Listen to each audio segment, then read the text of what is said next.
Welcome to the 70.3 Oregon race vlog. We are starting at the on-ramp to I-5 in Seattle. It's the weekend of Taylor Swift and a whole bunch of other stuff, and they closed the most important exit on the highway. So this is how we're starting out. This is the on-ramp, and that's the highway over there.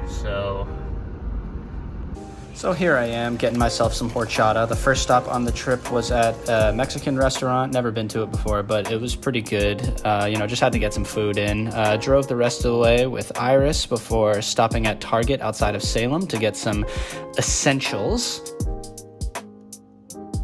And then getting settled at the hotel with me and my baby. Oh yeah, looking good.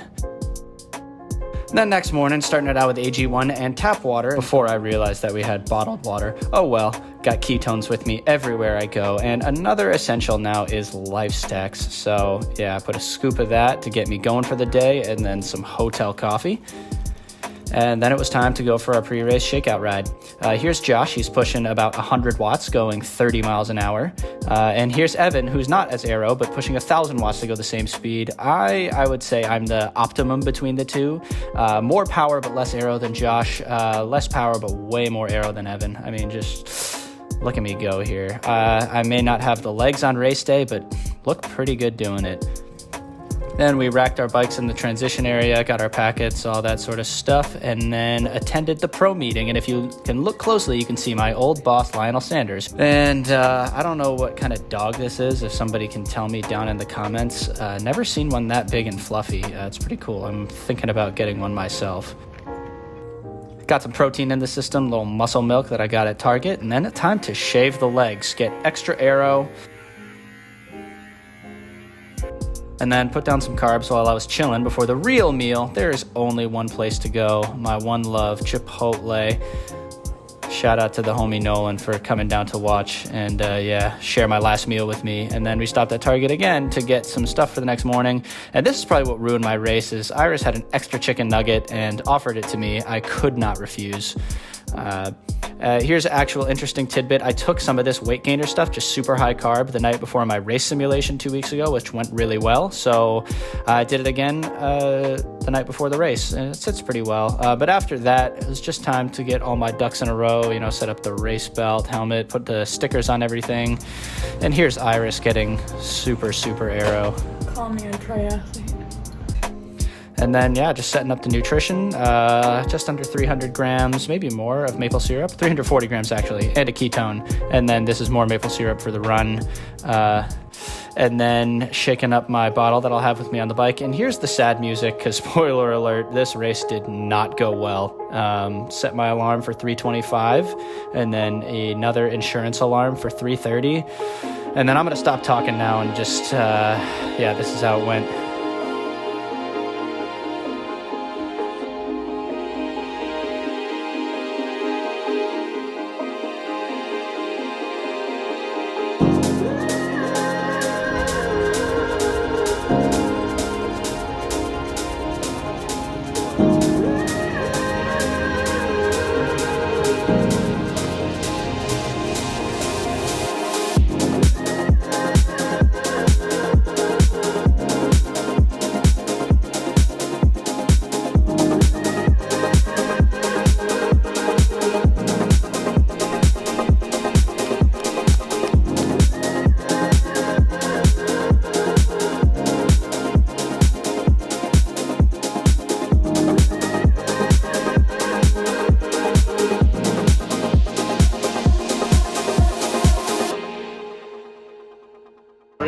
Yeah, there was just nothing there.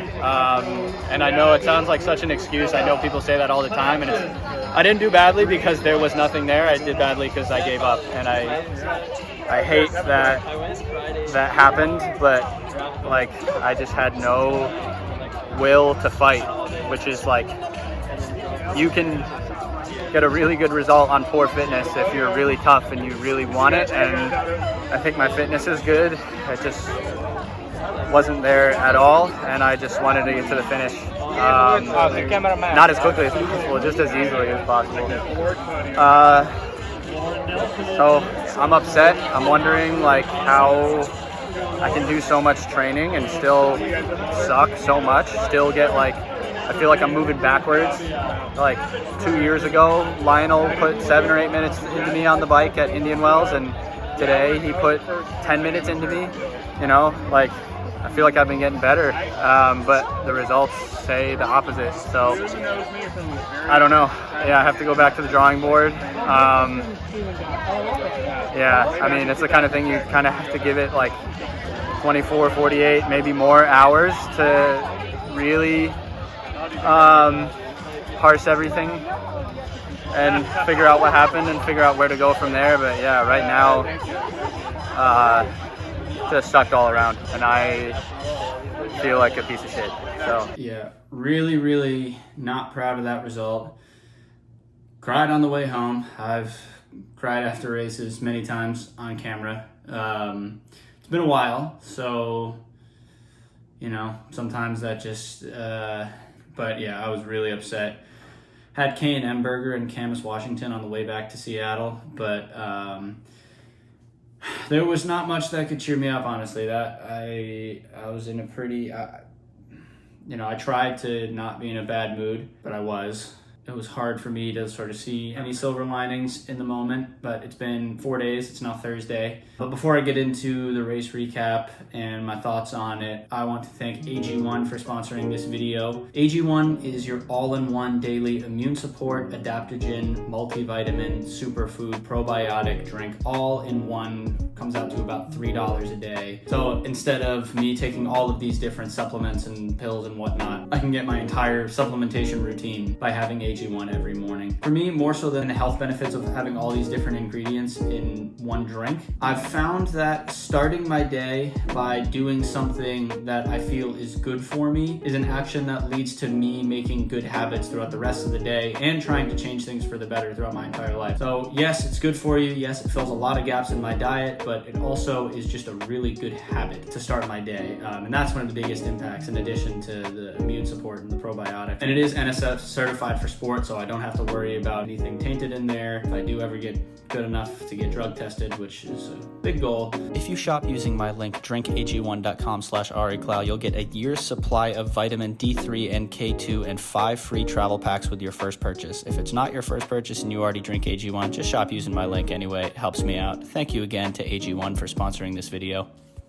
Now, the race. Yeah, I mean, this whole training block I thought went really well. One thing that I'm now thinking about was a very VO2 max focused block, especially over the last 4 or 5 weeks, and that was intentional. I didn't think that it would have a hugely negative effect, and to be fair, I still don't know if that is part of the reason I raced so poorly, but I was working on a lot of my high end. I thought that my capacity was maybe a bit too low. It had been long since I worked on raising it, so didn't do much specificity. I didn't do a lot of sort of upper aerobic LT1 and sort of LT2 threshold type stuff, which is generally the bulk of your work when you're training for a 70.3. I did a lot of that in the winter, and I thought I would benefit from a good high-end block, which, to be fair, I did. I improved a lot. My high-end improved a lot. Maybe that lack of threshold and upper aerobic work affected me more than I thought. But anyway, a basic recap. I knew this race oftentimes is really just a race to the first buoy. It's like, 200 meters, and then sort of the packs are relatively set. I was ready for a really hard 2 to 3 minutes of really hard swimming and then settling in, and I didn't even get a stroke in before things went south. I had Trevor Foley to my left and Evan Price to my right, 2 guys who I know well, 2 guys who I figured I would be swimming with anyway, and I just got bodied by both of them.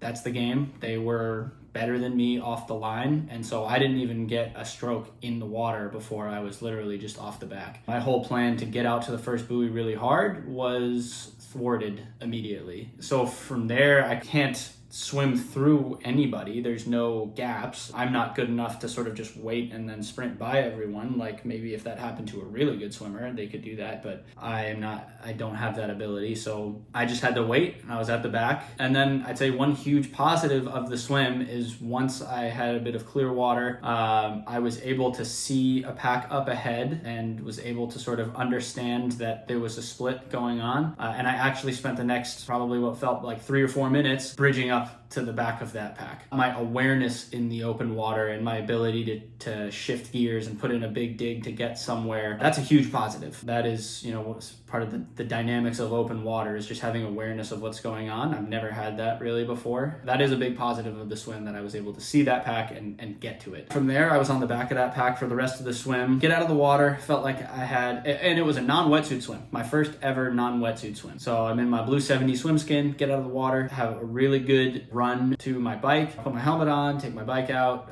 running towards the mountain line, and then Caden Lieto yells at me, says, Ari, your swim skin. And I look down and I forgot to take off the bottom half of my swim skin. And I had this oh shit moment. Am I gonna have to run all the way back to transition, with my bike or whatever, to put my swim skin by my stuff? Thankfully, the volunteer, as I was sort of freaking out, said, don't worry about it. Number 43, I'll remember that. Just give me your swim skin. I'll put it, with everything else. So I go put my bike up against the fence, take my swim skin off, give it to her, get back on my bike. And by this point, I don't know, it wasn't a ton of time, but I ended up biking 209 something according to the results. And my bike computer, which I started as soon as I mounted my bike, was a little over a minute faster than that. My power meter never connected. Well, my power meter was dead, I later found out. So no power, which is unfortunate, but I'm still able to gauge my effort really well. Passed a few guys. I worked with one guy from Hugh Dog Racing, not sure his name, for a little bit in the middle. That was helpful, but I just kept sort of losing contact with him. I wasn't biking well. I wasn't biking smooth. According to my computer, I was 3 minutes faster than last year. Still not fast enough to bridge up to that main pack. One, if I hadn't lost that minute with the swim skin, and then if I was probably another minute and a half faster, I think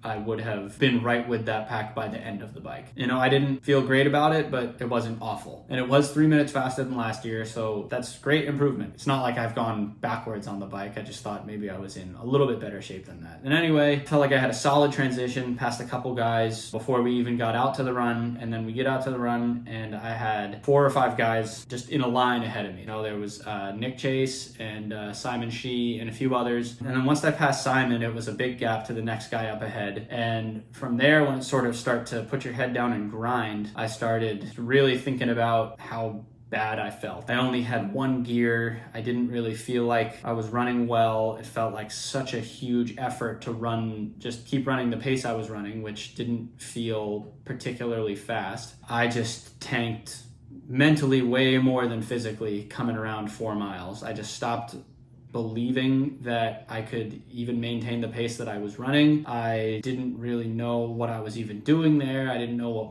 my goal was. I didn't have any fight or motivation to catch the guy in front of me. From there, I just went backwards. I made a pretty conscious effort to just, get to the finish line without really hurting myself, which is, I'm ashamed, honestly. I'm ashamed that I always have those thoughts, but I usually don't give in to them. I make a very concerted effort to be a tough athlete. My last 70.3 in Indian Wells, I passed a couple guys, had to stop for cramps, got passed them all back, had to stop for cramps again, and then passed them all back. I felt like I had truly gotten everything out of myself. And that is always my goal, is to just see what's there and, dig to the absolute bottom of the well. And I just did not want to do that on Sunday. I said it sort of right after the race to Travis of the Daily Try.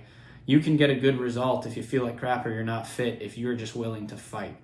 And the main reason I did poorly is it's not because of fitness. It's not because I had a bad day, physically anyway. I just didn't want to hurt. And that is That's the one thing that you have to do well. I have another race on Sunday. I'm back home at my parents' house in West Hartford, Connecticut right now. It's a 4-hour drive to Augusta, Maine, where the 70.3 Maine is. And I was even thinking about it during the race. I was like, I don't know how in this world I'm going to do another 70.3 in 7 days. Like, this is so awful. To be honest, I still don't know. I strongly believe in doing things that you don't want to do, and to a certain extent, if I gave up like that last Sunday, it's because I'm lacking something in the toughness department, and the way to get that back is just to continue to do things that suck and that I don't want to do, and put myself through them and just force my mind to find a way through it, even if the result is absolute crap again. That's not really what it's about. It's about fulfilling my full potential mentally, physically, and emotionally. And, there's going to be roadblocks. It was just a really bad one. And whether this coming Sunday in Maine is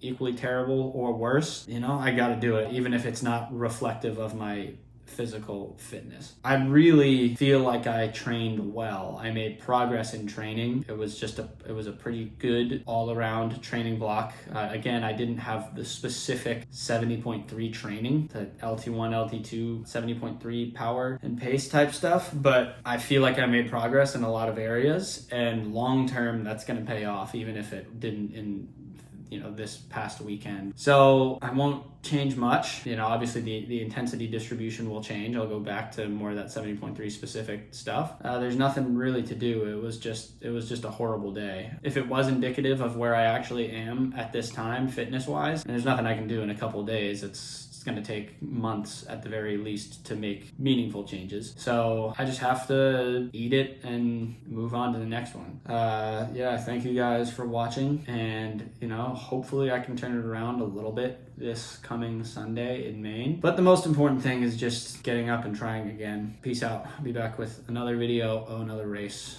next week.